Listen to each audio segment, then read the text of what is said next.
Welcome to What Drives You with your host, Mike Gourdet. Human solution consultant from Seattle, Washington. It is now time to sit back, buckle up for the show that drives the asking question of what drives you. And now your host, Mike Gourdet. Welcome to this week's episode of What Drives You, the show about why we do the things we do. I am Mike, your host, a human solutions consultant here in Seattle, Washington.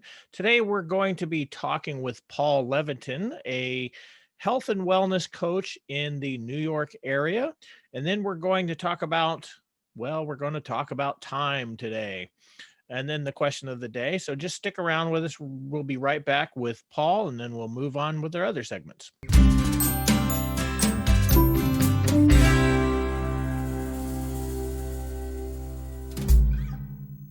And welcome to today's interview. I'm with Paul Leviton. Did I get that right? Leviton, yes, correct. All right. And he is joining us from New York City. How's it going over there, Paul? It is cold and snowy here in New York. We just got a nice dumping of about a foot of snow overnight, and we are getting through it. Well, didn't you just say that's been a long time coming, that you guys haven't had a lot of really bad weather this year? Yeah, we've been lucky so far. You know, this is the first real snow of the season, so can't be that mad about it. We got through all of December and January with no snow at all. So here we're on February 1st, and it's the first big snow is not the worst thing. Oh, nice. Yeah, over here in Seattle, where I'm at, we haven't had any snow around where I live. It's just been mostly rain and gloom. So. Sounds on brand. All right. So, Paul, why don't you tell us a little bit about who you are, what you do? Awesome. Well, as I said, my name is Paul Leviton. I am a health and wellness coach specializing in motivation and behavior change. Mm-hmm. I started for many years as a personal trainer working in gyms, and then I got into nutrition coaching. And then through those two things, I ended at health and wellness coaching and mindset more than anything, because kind of through fitness and nutrition, it kind of led me down this path of wanting to help people change and digging into the real problems of, everyone wants to lose weight, but they don't. And everyone wants to exercise, but they don't. And I kind of kept pulling the yarn, so to speak, until it led me to what I do today, which is, focusing on high level mindset, behavior change. Yeah, I can understand that. I had some struggles with weight myself for many years after I got injured in 2013 and gained a massive amount of weight and had to figure out how to lose it. And I was getting frustrated all the time. So yeah, I can understand that. Can I assume then that that's your passion, or do you have what is your passion? So yes, all of that stuff entails into my passion. My passion can be summed up as I want to help people lead happier, healthier, fuller lives. That's really a roundabout thing that just in whatever form that takes. So I think fitness is definitely a part of that. Mental health is a part of that, all around being healthy. So I have a podcast myself called the Healthy, Happy Human podcast. So everything I do is about helping people being happier and healthier. And those are, to me, two sides of the same coin. Like I say them both because you can't have one without the other. You can't have true full health if you're not actively happy, and you can't have true happiness if you're not actively healthy. Okay, that's great. And so the second question of this piece is, what do you think drives that? Well, one, it's two parts again. One is my own personal journey, and one is the journey I took to get here. So the first part is, again, through fitness, like I said, I started as a personal trainer. I was training people in the gym, and 99 out of 100 people who come into a gym for personal training want to lose weight. So naturally, my next thing to learn was nutrition, and I started learning nutrition. And when I started really digging into nutrition, I mean, there's a lot of intricacies of nutrition, and there's things about how we digest food, and there's macronutrients and micronutrients, and there's a lot of stuff. But if we are really breaking things down, what most people need to lose weight is very simple. It's eat less. And the same thing with exercise. It's just move more. So it got me to the point of this understanding of everyone really inherently knows what to do, right? Like most people who are coming, they're coming to me for diet advice, but you know what to do. You know that you should not be drinking the milkshake and you should be drinking water. You know that you should not be having the second scoop of ice cream or the first. Same thing with exercise. People are like, get so caught up with, what do I need to do to exercise? What's the perfect workout? But it's like, how about you just exercise? How about you just get off the couch, and that would be enough for 99 out of 100 people. Now, again, there's some people who are advanced, who are athletes, and they need the more, the deeper level stuff. But once I got to that conclusion, it kind of led me to like, okay, now why is it that everyone knows what to do, has a goal, but then doesn't do the thing? And that's the real crux of the issue to me, is right. We say we want to, someone will come to me and say, hey, I want to start working out January 1st, but then not start working out January 1st, right? It's like, there's nothing stopping you. You just told me you wanted to do something, but then will not do the thing. People will say, I want to eat healthy, but then not eat healthy. So it's like, now we start to get to the real issue, which is like, why do people things that are directly counter to what they are saying that they want? So that's like where how I landed on health and wellness coaching. And, that is really the deeper on the psychological side. But then in my own personal journey, I went through this all on my own because I was never like this. People look at me now. I read in 2020, I think 66 books or something like that. And I didn't miss more than a few days at the gym, even with gyms being shut down. I mean, with exercise, I didn't miss more than a few days of exercise, even with gyms being shut down. And I had COVID for a few weeks. So like I went through it and I was just super on point. So people look at that and they're like, oh, well, like you're a health and fitness guy and you have a podcast and you read all these books. And like, it must've always been like that. And I'm just like, no, like I was degenerate when I was younger. I was, I was useless. When I went to college, I skated by, like cheating my way through college. I was a stoner. I was drunk. Like I did nothing until one day I decided that I wanted more. And through personal development books, specifically, a lot of books that I read that kind of opened my mind to what the more that there was out there. And then through podcasts, and this is why I'm so passionate about podcasting and coming on other people's podcasts and having my own podcast, because podcasts literally changed my life. I just realized that there was more out there.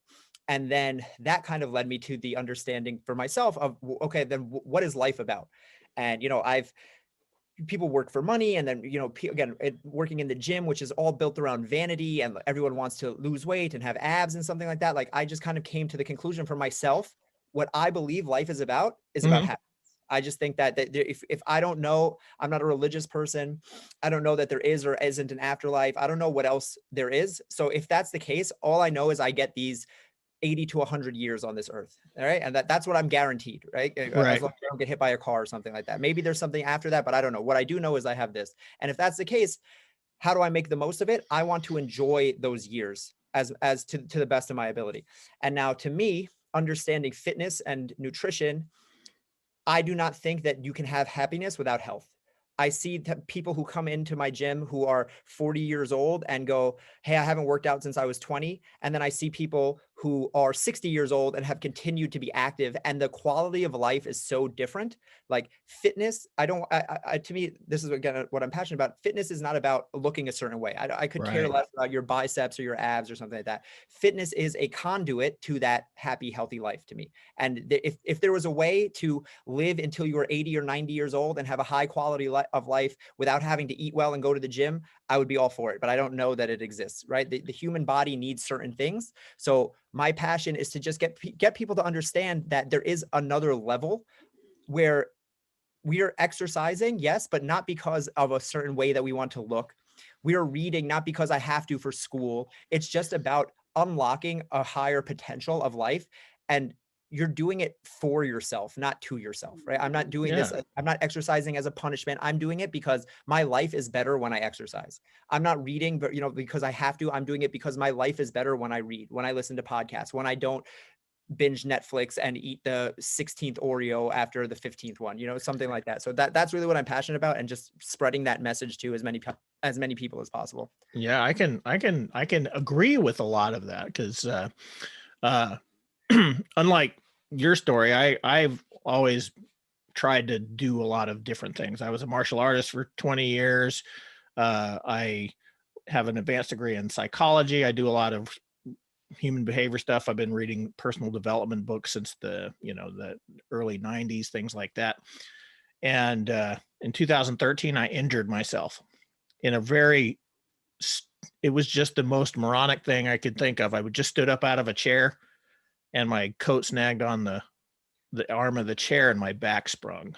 And I That's, found, it's funny. That's always how it works with super fit people. Whenever they hurt themselves, there's like that you can lift all the weights, do all the martial arts, and then like you roll over in bed wrong and throw your, yeah, it was really just a slap in the face because, I've been in a couple of car accidents in my life, and I'm 50, by the way. I've fallen out of a truck. I've used to fight all the time and get beaten up. And I never hurt myself. And this one thing just really took my life. It took me out for 6 months. And I packed on a lot of weight. I got over like 300 pounds. wow. And my life was miserable, just absolutely miserable. It hurt. And even though I was able to, heal from the injury, all my joints ached. I was tired all the time. It just really sucked. And then I was mentioning earlier while we were having our pre-talk that I ran into all these problems with I just couldn't lose weight. And even in my 20s, I hit like 255 pounds, 250 pounds, and I couldn't get underneath that, even in my 20s. And I had no idea what it was. And I know now it was because I was eating, even though I was super fit, or exercising all the time, I was eating crap all the time. But the interesting thing is that starting last year around December, I had gone down to 290, I think, by the time. But last year I just said, this is it. I'm just gonna do this. Has to be done, and I have to do it. And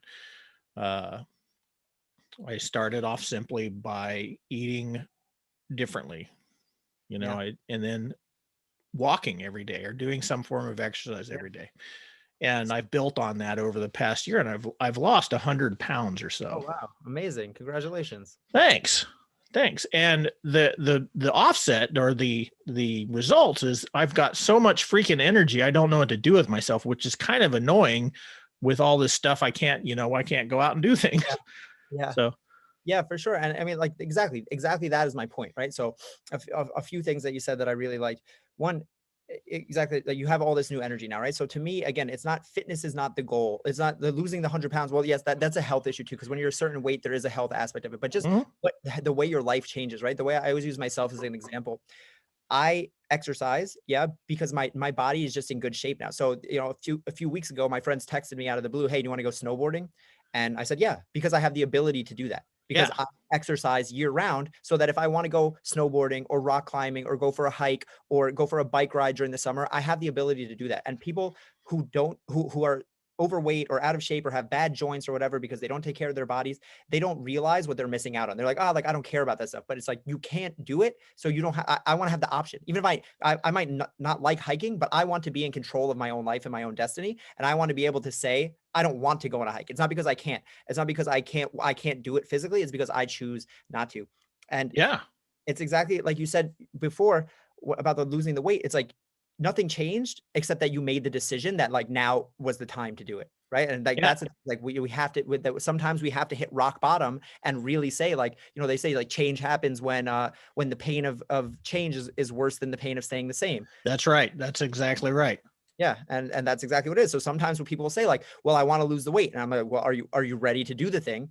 And just be honest with yourself, because if the answer is no, you're not going to do it. So it's like, you might have to wait a little and that's why a lot of people have drastic lifestyle change when they have a drastic change in their life, right? They have a kid, they have a family member dies, or they get a new job, or they're moving, something drastic changes, and that forces them into that thing, right? That I was just doing a course on this.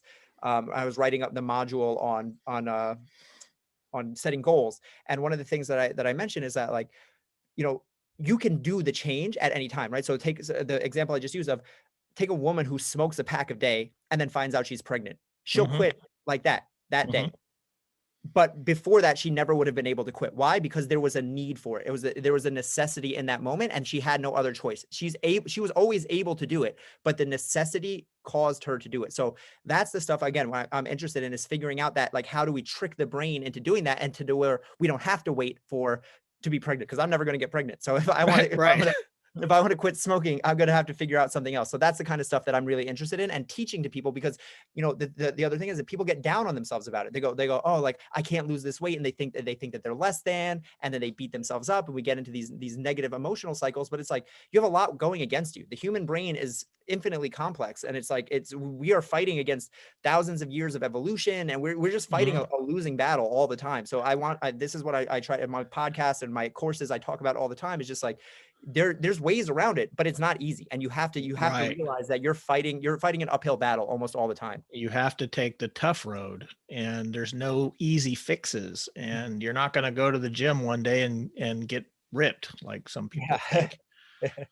So yeah, I run into that. I mean, I see that all the time from just all aspects. You're singing the same tune that I do. You know, the brain is, we're deceptively simple as humans.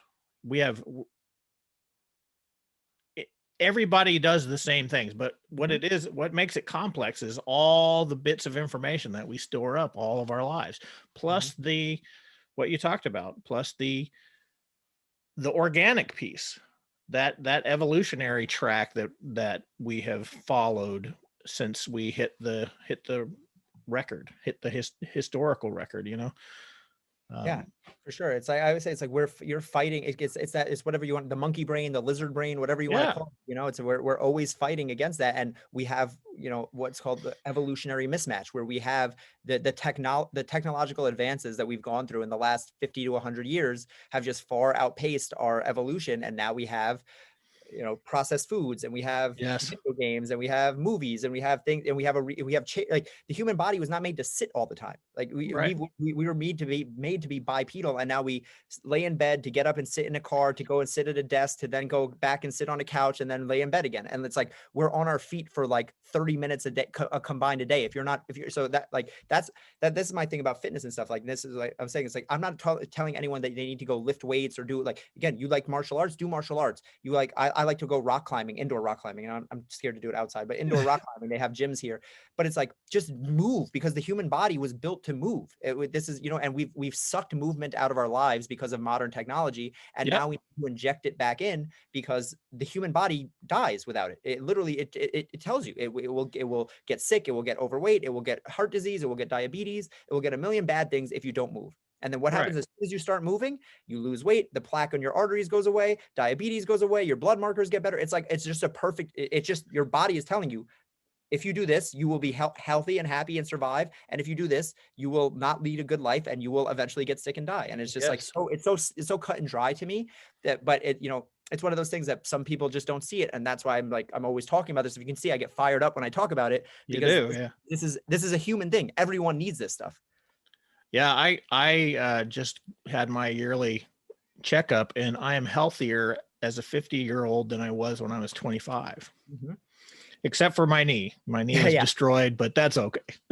An interesting thing about that. So this is another thing. Again, I've had these same conversations a million times, because working at a gym, I would, you know, train people of all ages, and people would always have that thought of like, well, is it too late for me? You know, is it too late? I'm getting older. My mobility is worse because I'm older. I'm achy and stuff. But a recent study actually came to the conclusion that basically we do not lose strength and mobility because we age. We lose strength and mobility because as we age, we move less. And that's someone who continues to move as you are, to be active into their old age. An 80-year-old, a 70-year-old can be as fit as a 30 or 40-year-old if they keep their body up. So it's just like I said, it's just telling you what to do. Yeah. The crazy part is, and this is what you were talking about, and this is, you know, my personal experience is I've always known all this stuff. I just couldn't get it to fit right in my system, you know? So for years I struggled with trying to get below 250, and now I'm at 225, right? Still going.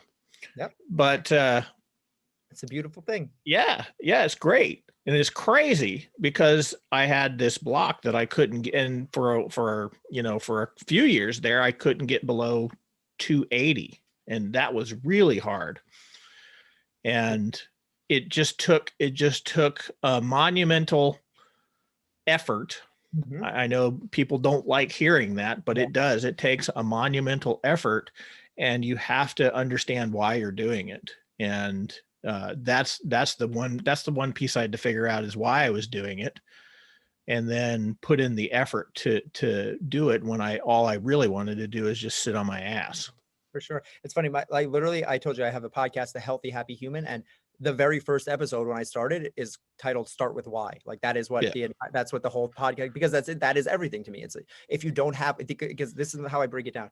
This stuff is going to be hard, and realize when I'm talking, this could be weight loss, this could be starting a business, this could be fixing your relationship with your significant other, this could be Mhm. dieting. Anything that requires change is inherently going to be hard, because change only comes at the other side of friction. Now, understanding Yeah, that that's it's a good hard, way of putting it.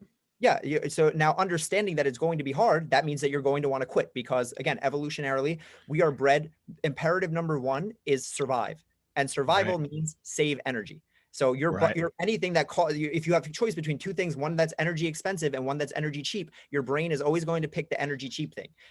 Exercising, thinking, whatever you want to do to change is always going to be more energy expensive. So that means we are biologically going to err towards the easier thing all the time. So Yeah. there's no way for us to change without going through struggle. And that's the funny piece, because I talk about how that plays out in our society. If you look at our society, it's built around leisure. It's Yeah. built around it, and we need something to do something for us that we don't want to do ourselves. So our technology outpaces us because of that. Our transportation systems, everything is. And I'm not a fitness guy. Yeah. I just have realized that that's a key point to my living well. And Yeah. so I was not supposed to be able to go back to martial arts. The doctors kept telling me, you can't do this anymore. You can't do this anymore. And at some point, after I was able to deal with losing some weight, I said, screw that. So now I'm back doing martial arts, That's at least by myself. Yeah, that's awesome. But this is why I'm no longer a fitness guy. Because again, if you would have had this conversation with me 4 years ago, I would have said everyone needs to be at the gym, lifting weights, deadlifting. But again, now I've come full circle. I've just realized that again, fitness is not the goal. The goal is using fitness to lead a better life. And if that's your thing is martial arts, I have a friend who runs. I hate running. So it's like she runs, you do martial arts, I do rock climbing. We're all fit and active in our own way. It's not about how it looks. It's about what that allows you to do and the increased quality of life that you are afforded because of that. Yeah, that's why, when I get with my clients, I even if they come to me for something that seems unrelated, I always ask them about their fitness and exercise and diet. So Yeah, even if, it's all one umbrella, yeah, it does. It is a piece of the puzzle. And I find that uh, attending to the body first is probably the easiest thing that you can do, because it sets the tone for the mind that follows. You're 100% right, but this is why this is where it gets tricky, Yeah, because 100% it is easier to change the body than change the mind. But changing the body is still really hard. So when you tell people that, it's like that you're like, wait, this is the easy part? Like, and like, I know.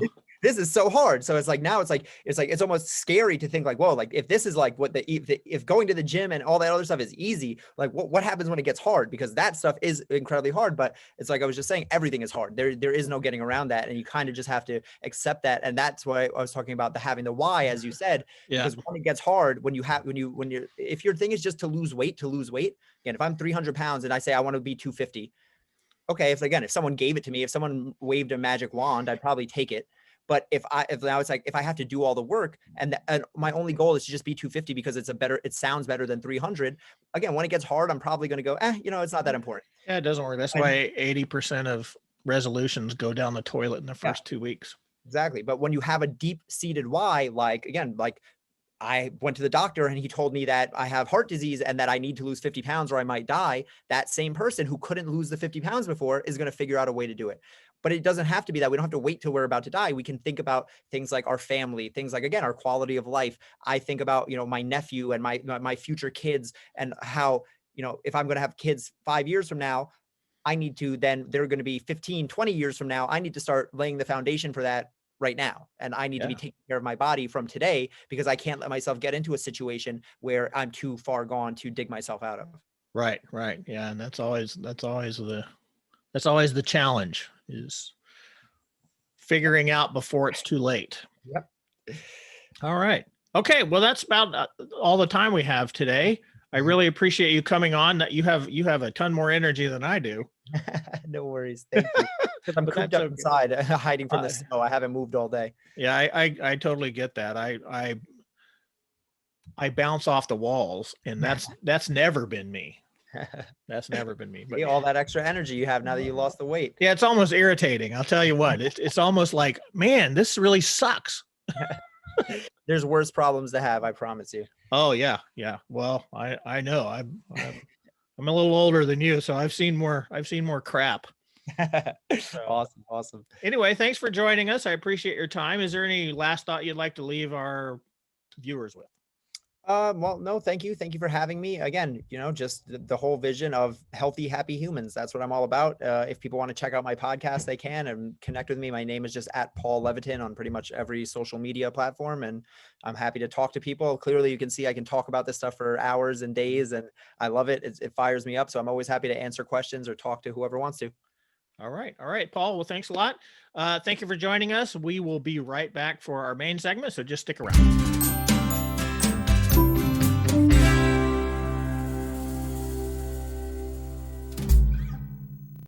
Thanks again, Paul, for joining us. I wanted to talk a little bit about time, because I don't know if you had the same experience, and the reality is you probably didn't, but you might have some similarities here. 2020 came and went, and it seems like it went really fast. Okay.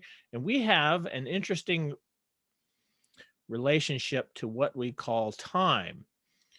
We have 60 seconds in an hour, or I'm sorry, 60 seconds in a minute, 60 minutes in an hour, 24 hours in a day, yada, yada. So we have a very specific movement, a measurable movement of what we call time, but we experience it differently. One of the ways that if you were like me as a child, school took forever. And what were the main points we were wanting to get to? Well, summer vacation was one of them, and it seemed like it took forever to get there. And then Christmas was the other one, and it seemed like forever to get to Christmas. And then as we get older, or as I got older, as the case may be, it seems like time speeds up for us, especially when we hit that magical number 40 or 45, when we go over the hill and suddenly everything seems downhill, and it seems to go by pretty quickly. What is that all about? Well, there's a lot of interesting ideas and theories about what that is and how we perceive time and what time is. And we can get into a whole very complex philosophical discussion about whether it exists or not, what it means, what it is. But what we're going to talk about today is just a little bit of how we perceive it. Okay. And there's pretty much two things that we depend on to track time. And one is memory.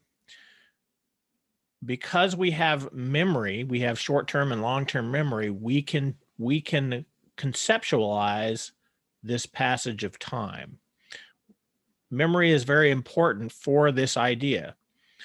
I often use an analogy of a rabbit running across the road when I'm talking about certain things. And if you've seen other podcasts where I use this analogy, I'll give you a quick brief thing, is that there's a phenomenon in the desert Southwest where I'm from, where at night you're driving down a lonely road and you can see rabbits on the side of the road. And they cross the road as you're driving towards them. And a lot of times when your car gets close enough, you will spook them and they will run back across the road right into your tires. It's really interesting. It doesn't happen every time, but it happens more often than you would think. And I was always perplexed by this. I was like wondering what's going on there. And the theory that I have is that the rabbit's primitive brain has a short-term memory span. And what it knows to be true based on that short-term memory span is that as that rabbit crosses the road, every step that it takes equals a positive, safe marking in its memory. So when its fight or flight mechanism kicks in, i.e., the car frightens it, instead of going forward or to the sides, it goes what it knows to be safe, which is its short memory span back across the road, because every place along that path across the road, it was safe. So it runs back across the road and right into your car. And that's my theory. I don't know if it's true or not, but that's what I think it is. But that's really important for us as humans to mark the passage of time via our memory. Now, the second piece that we rely on is emotion. And this affects a lot of different things. Emotion affects memory, how we recall memory, how we store a memory is based on emotion. So the stronger the emotion that's associated to an event, the more you will be able to recall that memory up until a certain point. Now, the interesting thing is that in certain traumatic instances, there's such an intense emotional response that the memory of it goes blank. Now, I think that this is probably a safety mechanism of the brain, sort of like a pressure cooker that relieves stress by blowing off steam, that if something becomes too intense, our conscious mind cannot handle it, and our unconscious mind stores it without revealing its location.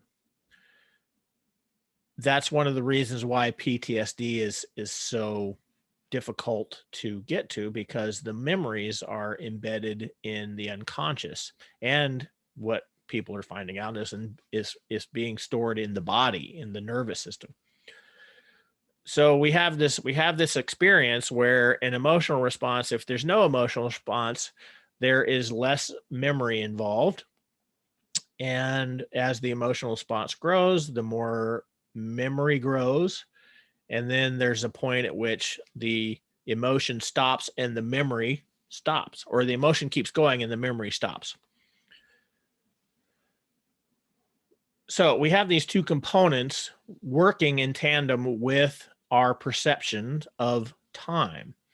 Now, for me, 2020 went by really quickly, and I've talked to other people, and it seems that way too. There's another weird thing about 2020 that I've experienced, and others that I know have experienced, is this sort of weird time lag where we forget what day it is, or it seems like there is no time. There's a feeling of timelessness. And part of the reason for that, according to some theories, is that we perceive time through these lenses, and if we are experiencing a very, very routine existence, which doesn't have a lot of emotional value to it, we tend to put that together in a block. So what seems like, if you do the same thing every day, what seems like a very easy way of distributing that information is that we chunk it up into a block of time, and then we sort of lose an overview of the particulars. That's sort of like asking, what did you eat for breakfast yesterday? What did you eat for breakfast this morning? Now, for those of you who don't eat breakfast, well, that's not the question. And I know, because I would answer that and be very snarky. But you can probably remember what you ate for breakfast this morning.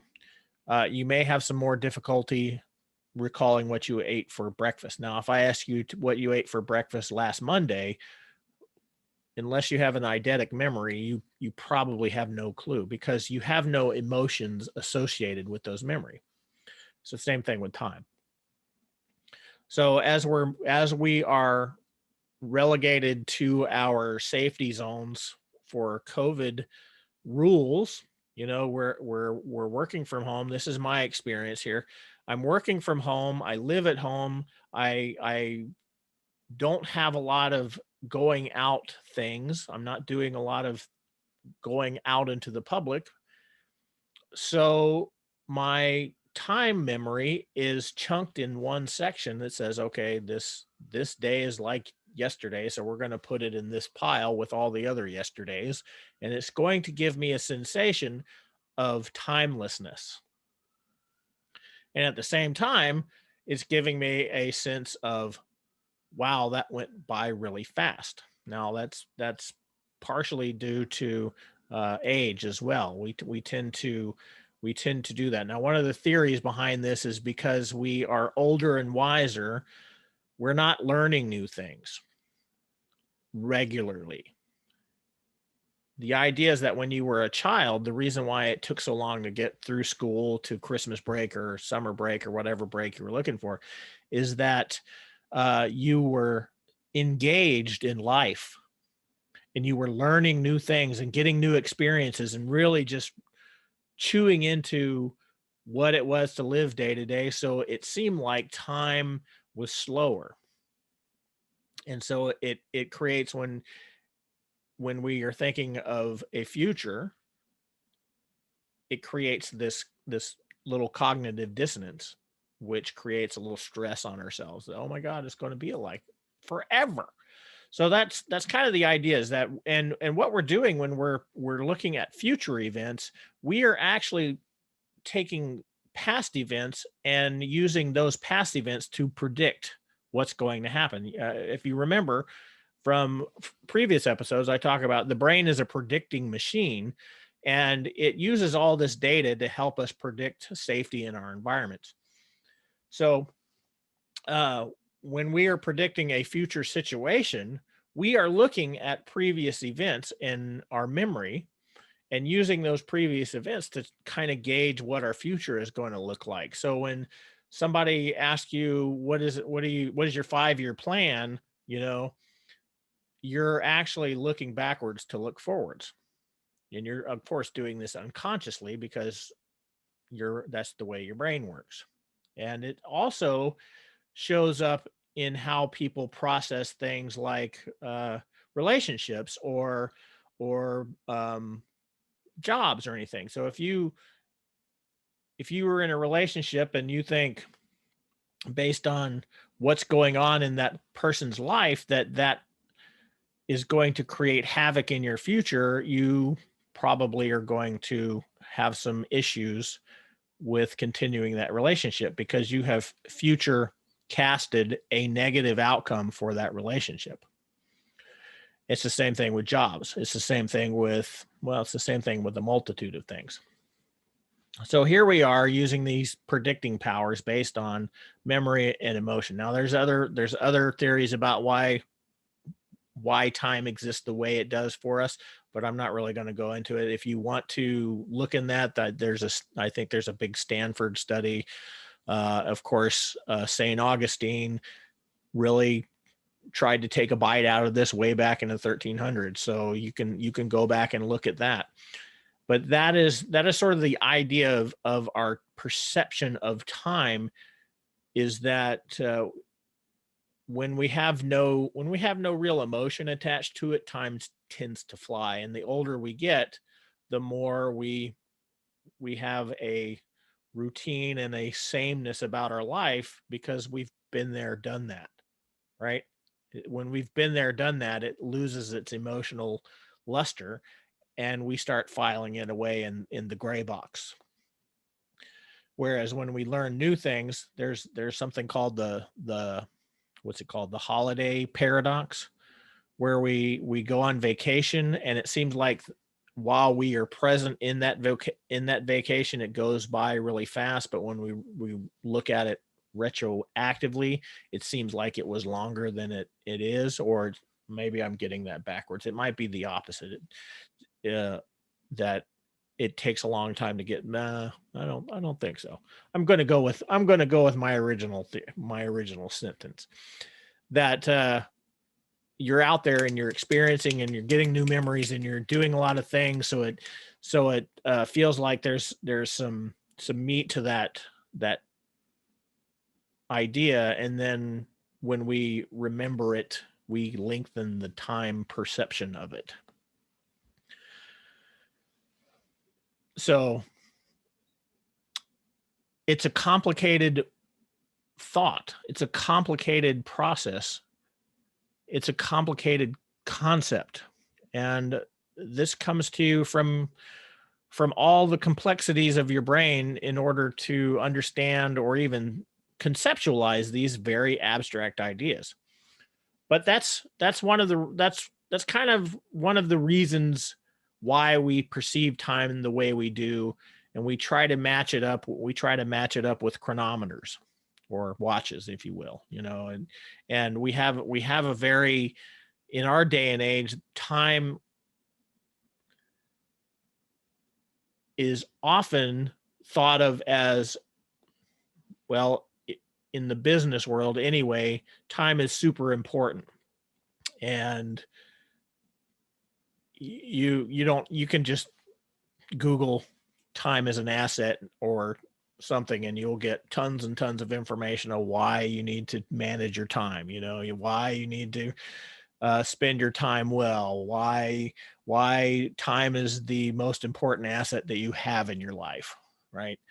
But again, everything that we talk about as far as time is concerned, that's all based on belief systems and values. So again, there are artificial constructs that we create with our mind to describe artificial constructs that we create with our mind. And that's a little bit of a paradox. That's the same kind of paradox as the dictionary being non-existent, because you're defining words with words that have to be defined with other words. So it's just a looping argument. But anyway, that's one of the things that I was talking about this week with somebody, about this weird passage of time over the last year and how it seems like things have settled down. And I thought I would share that with you and some of the ideas of why that happens with us as human beings. So stick around. We're going to come back with the question of the day, which is, why are we afraid of the dark? We'll be right back.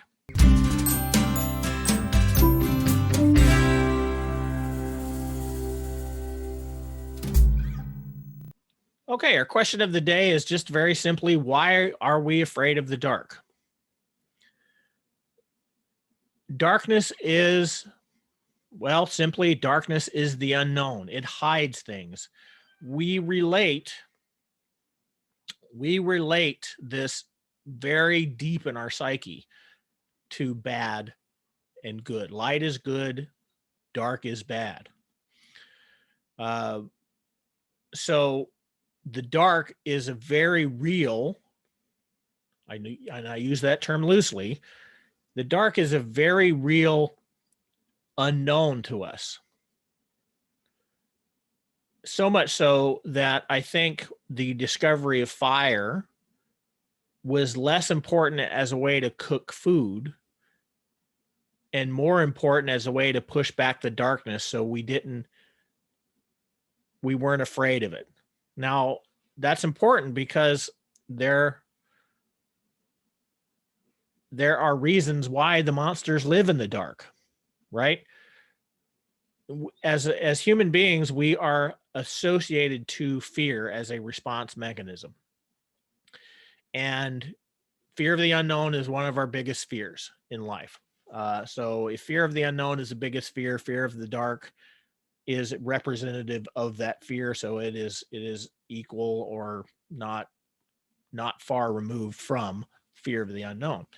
And if you can imagine yourself way, way back when society was just a tribe of people moving across a prairie or grassland, following a herd as a hunter-gatherer, you know that there are creatures that hunt at night, and because you can't see them, that creates stress. And so fire gives you comfort in the night. Light gives you comfort in the night. And because of the way our brains work, with lack of information, our brains will substitute it with a creation that is often negative. So if we're and that's why we do things out of context. You know, if in today's modern society, if I text to my friend, or more importantly, let's talk about romantic relationships. If I text a romantic relationship and they don't text me back quickly, which is a normal response in today's society, we get uneasy. And because we don't have a lack of information about what's going on there, we're going to substitute our own information in there. And that information is usually things like, well, she doesn't really like me, or she's hurt, or something to that effect, rather than thinking, okay, she might be busy. That's why that's the interesting thing about us as being humans, is that we have to consciously train ourselves to go, well, she's probably busy, or take it away from, we have to substitute our information in there that overrides the negative information that our brain wants to put in there, because our brain wants to put that in there because it's trying to keep us safe. And so it's going to default to the negative. So when we go back to this darkness idea, you can see where we start relating that information. We put those overlays onto that experience of darkness. Darkness hides creatures in real life. You know, we can't see the saber tooth creeping up on us in the dark as much as we can in the light. So because the darkness obscures that, our brains create an even bigger problem. So we, as humans, relate darkness well to evil, things that can hurt us, nightmares. All of these things come out of this sort of Stygian fear of the dark, which is simply a symbol of the unknown. And that's one of the reasons why this can be disconcerting to people, even in our modern society, where we're not worried about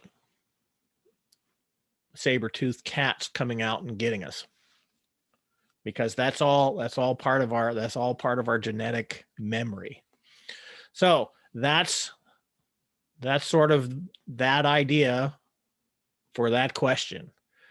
If you have your own questions, if you have questions that you want to know my opinion on, send them to me at mike@whatdrivesyou.net, and I will put them on the podcast. So thank you for listening. I hope you enjoyed today's show. We'll be back next week. Until then, have a great time.